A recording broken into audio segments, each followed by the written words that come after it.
It felt like at the end of the State of the Union, I was just like letting out the biggest breath. I feel like we just have to be honest, like we're sitting here, I'm kind of shocked and awed. Gagged and gooped. Gagged and gooped. Okay, let me set the scene here for all of you. It's about 40 minutes since Joe Biden got off the stage to give his third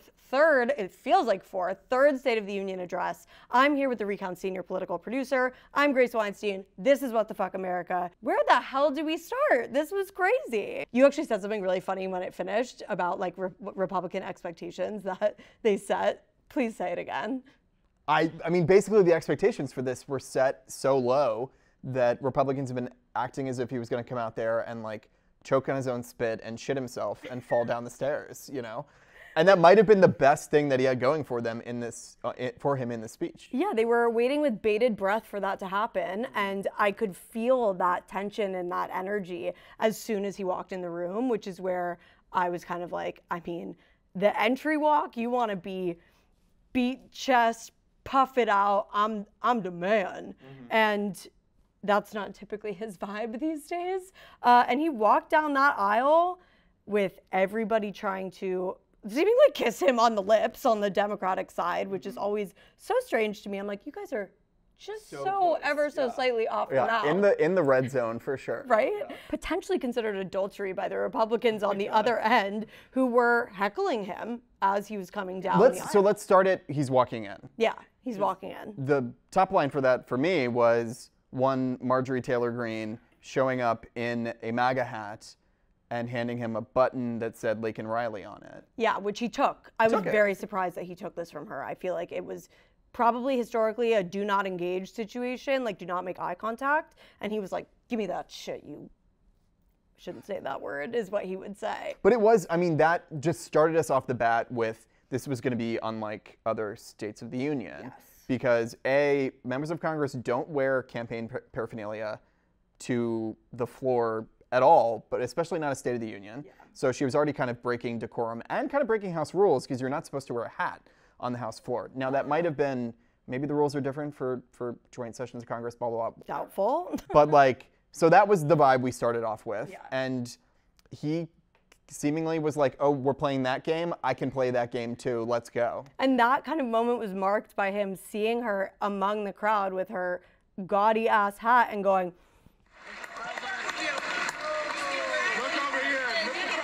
and which I was like, oh my God, that's like when you see your ex at the bar kind of reaction. Like it was a very genuine, authentic reaction, which is so refreshing in a campaign that's been so orchestrated and strategic, and every single moment is so planned, second by second. Yeah. Choreographed, absolutely. This felt so unchoreographed throughout the whole speech, actually. He spoke for about an hour 15, which is pretty typical of a State of the Union. I can't, as much as I love to talk on this show, I can't imagine speaking for an hour and 15 minutes straight. Yeah. And there were a shocking amount of moments where he either, I don't want to say deviated from the script, because it's like, it didn't really feel like he was necessarily improvising. It was more that he was engaging with and responding to a crowd that was being quite boisterous, if you ask me. I mean, that's the other thing, like, just to zoom out, like, this was not how States of the Union were fucking 5 years ago. You know, even for Trump, like in both directions, not to equate the heckling with Biden's text, but everyone across the board, Trump's States of the Union were more untraditional than any we'd seen before. Just like everything else in his presidency. Right, exactly. Yeah. From giving Rush Limbaugh the Medal of Freedom to, you know, the pretty openly Christian supremacist language that was kind of laced into them, to Democrats being, you know, some of them were skipping them because they were protesting, you know, alleged interference, whatever. That was kind of the bar for untraditional, and this just blew this out of the fucking water across the board. Yeah. It was pretty remarkable to watch, honestly. As someone who's been watching States of the Union since longer than I would care to admit. Literally since before you were born, you were tuned into the State of the Union. There were so many moments that he specifically really targeted Republicans, which that's something that he was kind of known for always. Like his big gaffe was like, this is a big fucking deal to Barack Obama when Obamacare became the law of the land. And they haven't let him do that like at all. I don't know, you know, some people might say like, well, he's not capable of doing that anymore, or that his staff doesn't let him do that anymore. And this so clearly to me felt like him taking charge of his campaign again and reestablishing like, this is why you put me here, which I didn't know that juice was still being squeezed, to be completely honest. Like, even in the opening moments, he said, and I'll read it here. He actually started with Russia, which I thought was a weird move. I didn't expect him to start with that. But he said, I will not walk away. And he does that often. That's his like classic cadence of like intense and then, and he gets made fun of for the Biden whisper a lot. But like, I think when he hit that line so early on was when kind of all of us in the room were like, who are we watching up here tonight? Who is that? Yeah, I mean, that opening to me, it served a lot of purposes. Number one, it was linking January 6th and kind of anti-democratic tendencies in the Republican Party to foreign despots and dictators, which is something they've been trying to do. It was also emphasizing being like, I'm vigorous, I am strong, it is me, look at me, I'm the alpha in the room. And I think the combination between the visual and kind of visceral cues that he was trying to give off and the way that the text was going as well, I think was very well done from a writing perspective. Yeah. It also reminded me, the whole thing reminded me of taking a trip back to our high school years in 2012. You know, when we were, I mean, in middle school, we're Gen Z. Because we're so young, yeah. Obama famously flopped in that first debate. That was, as lots of incumbent presidents do. All liberals and Democrats were like, what is going on? Obama's going to lose, sky is falling, whatever. And before the second presidential debate was the vice presidential debate. And so there was all this pressure on Biden to come out there, and everybody was kind of like, are we really, among Democrats, they were like, are we really pinning our hopes on Biden right now? Because even back then it was like, it was kind of a joke. He was kind of like the fun uncle, but he wasn't like considered serious. And Biden came out in that debate and just was alpha dog in that. And it was the first time a lot of people in DC press kind of took him seriously as this thing. And that same spirit of him being, yeah, he's a grandpa, yeah, he talks about bipartisanship, whatever. But at the end of the day, this is a man with a big ego, as you have to be to run for president, and he does not want to lose. And that's what I got from that. That is a man who does not want to lose this election. Yeah, I'm watching you do this finger pointing, and that was actually one of my like biggest notes was, it's like, it's not a joke, but it's like kind of a well-known fact that most presidents are fist shakers with the thumb on the top. Bill Clinton famously, Barack Obama, thumb in the middle. He's a pointer, Joe Biden. There were all these moments where he was conducting this orchestra of accusations at Republicans, which he's been so, and I think Democrats do this all the time and it bothers me, like shit, is like defensive. They play defense. They wait for the other team to shoot the ball and they'll get the rebound. I think there's a way to look at a night like this, the way a lot of older people on cable news might look at it and be like, it is so dispiriting to watch our great institutions descend into blah, blah, blah, whatever. Right. But like, that is America. That's the way people act about politics. Totally. Those are representative of who we are right now. Now you can say it would be great if we were something different, but I personally think we should let the Congress and the people who run the country represent who we actually are, and that was what we are. That's 100%. Where we're at right now. And like the offense that he came out on, like there were a bunch of these moments where he was talking directly to the Republican side, being like, oh, I know you know how to read. Oh, I know you know how to read. I know you know how to read. Yeah. Oh, that's not what you want? I heard that was what you want. You actually don't? Which is so funny. Actually just thinking of it in the context of like mainstream pop culture right now when like the biggest phenomenon is like tea, shade, spill that Call diva. out. Yeah. And it's like, I don't think he knows that he's playing into that, obviously, but he very much was. And it's like the young people, I was talking to my Discord server as we were watching, and everybody was very much like, somehow he is towing the line of not cringe while being like shading the Republicans openly. So that felt like turning a whole new leaf in this campaign for me. Yeah. I mean, the thing that has hurt him, in my view, up until now is we've all known where we've been heading, but he hasn't yet been able to, or yet been willing to, or his campaign hasn't been comfortable with it, or the calendar hasn't yet aligned to fully engage in the way that Republicans have been able to. Right. And his team has always said, when Super Tuesday hits, when Trump is the presumptive nominee, that's when we're going to turn the engine on, whatever. Yeah, right. But tonight felt like a real engine turning on moment, for sure. I want to talk about that too. It's like, I was wondering how he was going to play a couple of the issues that he hasn't necessarily addressed straight on in long form, meaning like actually speaking to them in full thoughts at length. I think he does a lot of, his team releases a memo, or here's the official statement from Joe Biden, or they tweet something on the Biden HQ account, quote tweet, oh, well, fact check, blah, blah, blah. But to hear him speak kind of at length about issues that really matter to young people, I don't know if that was deliberate on their behalf, probably, but was enlightening for me. I want to specifically say they touched on housing, which to me is my #1 issue going into this election. Everybody I know complains about the price of rent, how unaffordable it is to live basically anywhere. Not that I'm buying a house, but he did kind of dump this this initiative on us that he wants to give people $400 a month for 2 years that they can put directly towards a mortgage. That felt huge. He directly addressed Gaza and what's going on in Israel for the first time, really. Definitely the biggest comments he's made about the humanitarian for toll sure. of it. Yeah. It was towards the end, which surprised me a little bit, but it did feel like in the context of the whole speech that it came at the right time.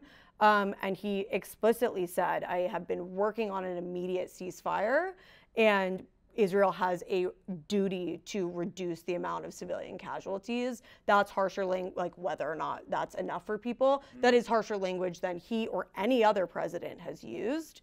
And he did touch on student loan debt, which is something people complain that hasn't happened, but has actually happened for many more Americans than people seem to know about. For sure. Immigration is kind of the last thing I would add to that, which came at the end. Yeah, I mean, you talked before about these ad-libby kind of non-planned moments. To me, the biggest one was Marjorie Taylor Greene was among several Republicans who were heckling during. There was another moment where somebody shouted out "lie" after he was talking specifically about Trump, saying that he had failed in his most fundamental duty as president, which is a pretty unprecedented thing for a president to say in a State of the Union. And to a lot of people, not wrong, and to a lot of other people, really wrong. For sure, yeah. And then Marjorie Taylor Greene did something that is also pretty unprecedented, which is interrupt the president. Although I guess it's not unprecedented for her. She did it last year. And she shouted about Laken Riley, the University of Georgia, I believe, a nursing student who was killed by someone who was revealed later to be an illegal or undocumented immigrant, and has been really a rising cause among a lot of conservative media over the past few weeks as kind of an exemplar of the issues with migration and the border. And he pulled up the button that she handed to him. He did say her name incorrectly. He said Lincoln Riley instead of Laken Riley. Do you know who Lincoln Riley is? I don't. Is that a person? College football coach. Oh, fascinating. Do you think that's what he was referencing? I think, do you think that's in the recesses of his mind? His memory, absolutely. He's like in the dusty old file cabinet back there. Yeah. Football, NCAA. Yeah, I mean that was a pretty powerful moment. I think that was a real incident where his age limited him because he was not being super articulate. What he was trying to say was, if you really care about this person, if you really care about this issue that you were purporting to care about, that you were wearing buttons about, you should pass this bill that I negotiated that would have solved the problem.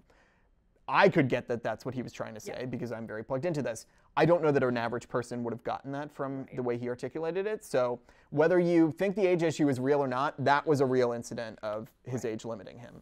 I think one of the biggest moments for me when he was actually addressing his age specifically, which I wondered if he was going to do that, because I think he dances around talking about it sometimes, but like on rare occasion he'll give like a wink wink and a nod to like, I know I'm old, whatever. And I wonder if this is going to be kind of foundational to his campaign, and I do think it is, which is, I may be old, but my ideas are not. And I really, really was insistent upon this. If it were up to me, what he was going to say at the State of the Union, I would have insisted upon this because I've said it before, he needs to lay out that the future for young people is what's at stake beyond him and beyond all of us. It's not just about, you know, voting someone in because they're going to cut taxes for wealthy people or whatever. Like, it's about continuing the American idea of the American dream and whatever, all those lofty proclamations that they make. But he was like, I was once called too young because I was elected as a 29-year-old to the Senate, which I was like, I literally didn't know that. That's as if we were being elected to the Senate, which God forbid. I'm not 29 personally, but neither am I, but almost there. You first, actually. But he addressed his age, and it felt actually tongue-in-cheek and funny. Yeah. And like that, I was going to say the Latin that I said last time, but I fucked it up. Like that patriarchal figure that I was saying he should embody. Arguably, his re-election hinges on getting people to accept that idea of they're both old. You're going to get the same deal with their age, regardless of who you elect. So let's talk about everything else. Now, there are still real vulnerabilities on everything else, from immigration to poll after poll showing people, prefer the Trump economy, which I would love to talk about. But I think neutralizing that is the first step to re-election, and acknowledging that it's an actual issue for people is the first step to neutralizing it. And this felt like a real acknowledgement of that. Which they needed deeply. Well, you asked me to, before this, you asked me 3 words that I thought that it should be. To me, those 3 words that I wrote down, I want to hear yours. I'm ready. Mine were forceful, populist, and humble. Okay. What were yours? Crazy list of what? words. Okay, my 3 words were strength, which we're together on that one, stamina, and finesse. Finesse. And what I meant by that specifically was I knew he was going to get heckled. We all knew he was going to get heckled. It was how he could maneuver his response to that. Being able to finesse that moment into something that's positive for him instead of negative for him was like absolutely key for me. Nimble. Yeah. Great word. Yeah. And I think he came through on that. Okay, so explain populism to me, not like the actual concept, but why you chose that word. The definition of populism. Yeah, I mean, you just look at the polls, and Democrats' biggest advantage in this election is on economic issues over and over and over. The stuff that is really controversial in DC a lot of times isn't controversial outside of it, like raising taxes on rich people or capping the price of insulin. These are polls show it's just very broadly agreed upon by Americans, and he really emphasized that on policy, but he also did it in a tonal way, because I think we both agree that Democrats can sometimes say these things that seem like they're fighting for the little guy, but phrase it in a way that's like, well, studies have shown that, whatever, and it's just this stuffy, monocle-ass way of talking, and that's not Joe Biden at all. Like, his thing has always been being kind of the horse in the cocktail party, like kicking and whatever. Like, that's always been. The horse in the cocktail party? I meant to say bull in a china shop, but I was trying to. And you bull in a china shop to that sentence. Okay, that's honestly. not the correct way of that. His thing has always been being kind of the bull in the china shop of the Democratic establishment and speaking in ways that are more middle class or populist coded. And I think he's at his best when he does that. And he did do that a bit tonight, I think. Yeah, he, which is funny though, because it's still so Joe Biden, like he said, trickle-down economics didn't help my father put food on the table. When he was talking about like revising the tax code and making people pay their fair share. I think fair share is a term that they go to fucking town on, which I agree with. Go to town on that. I am with you. So to hear that he like is leaning into, or should be leaning into, populist kind of personality traits and speech patterns and concepts and vibes is so antithetical to who I think he is as like old grandpa eating ice cream and hates trickle-down economics, Delaware, whatever.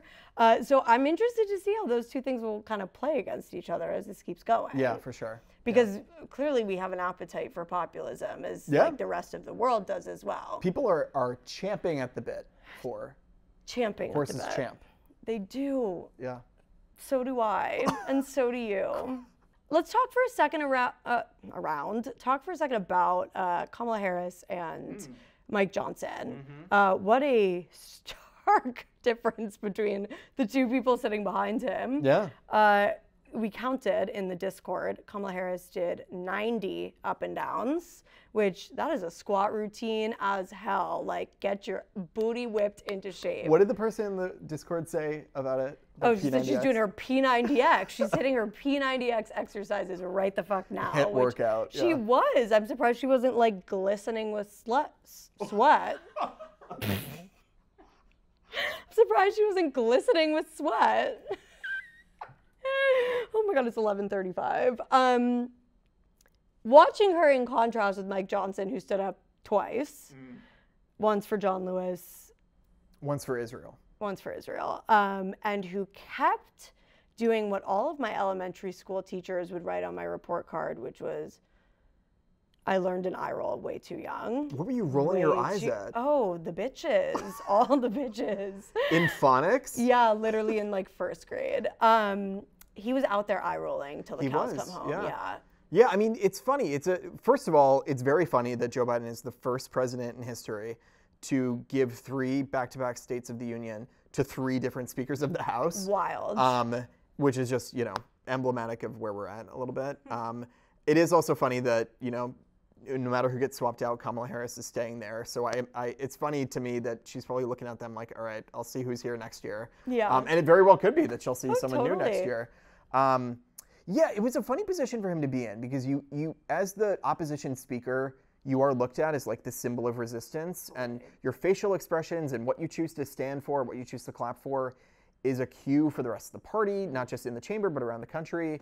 It was weird to me though because he kept doing this smile and also kind of nods, but he wouldn't clap about certain things, and I don't know. He seems like an affable guy in a way, not like an unlikable guy, genuinely. Yeah, but he has like the charisma of a glass of fucking milk. I can't speak to that. First of all, I drink milk every day. You know that. So do I. Do you actually? Cow's milk. Yeah, absolutely. Lactose free? From a cow. No, and I'm lactose intolerant. So what are we doing? Fuck with me. I am stronger than all of you.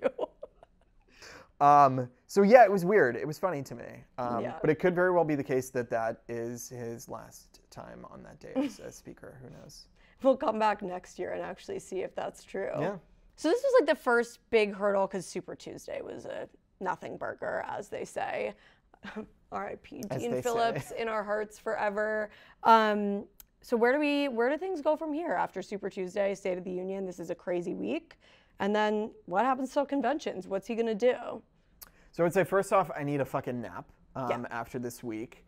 Second, I think both of them probably need a fucking nap after this week. Yeah. But yeah, I mean, this week was basically the unofficial launch of the general election. In the grand scheme of things, we're now about as far away from the general election as we are from last July. So think about what you were doing last July. And that 8 and 3 and 5 math. The math is mathing in your brain. July, right now. I've literally never heard of that. And so we're not that far in the grand scheme of things. Now I think it'll be a slog to get there, but every day brings us closer to this being done, one way or the other. And I do think we benefit from us dropping the pretense and just being like, okay, it is these guys. Let's all make our peace with it, instead of pretending that it wasn't going to be like this. Right. And to me, that this week was the beginning of the whole thing. You know, this is what he's going to try to make this election about, and it was fascinating to watch. Yeah, I completely agree, especially when you have an opponent who's tied up in court quite often, rattling off quite insane things on his private little social media app quite often, playing golf quite often, having a cash bar at his Super Tuesday party. Loser behavior, let's be honest. So it'll be interesting to see if he feels a little bit more like he's playing on defense and he has to play catch up, which is an uncomfortable position for him, I think. So I will be watching a little bit of how Trump responds to this. And then from there, onwards, upwards, forwards, not backwards. Who knows? Into the fray. Remember the fray? How to sing. Luckily, no one had to do that on stage tonight. This is What the Fuck America. Make sure you're subscribed, and we'll be back in 2 weeks. See ya.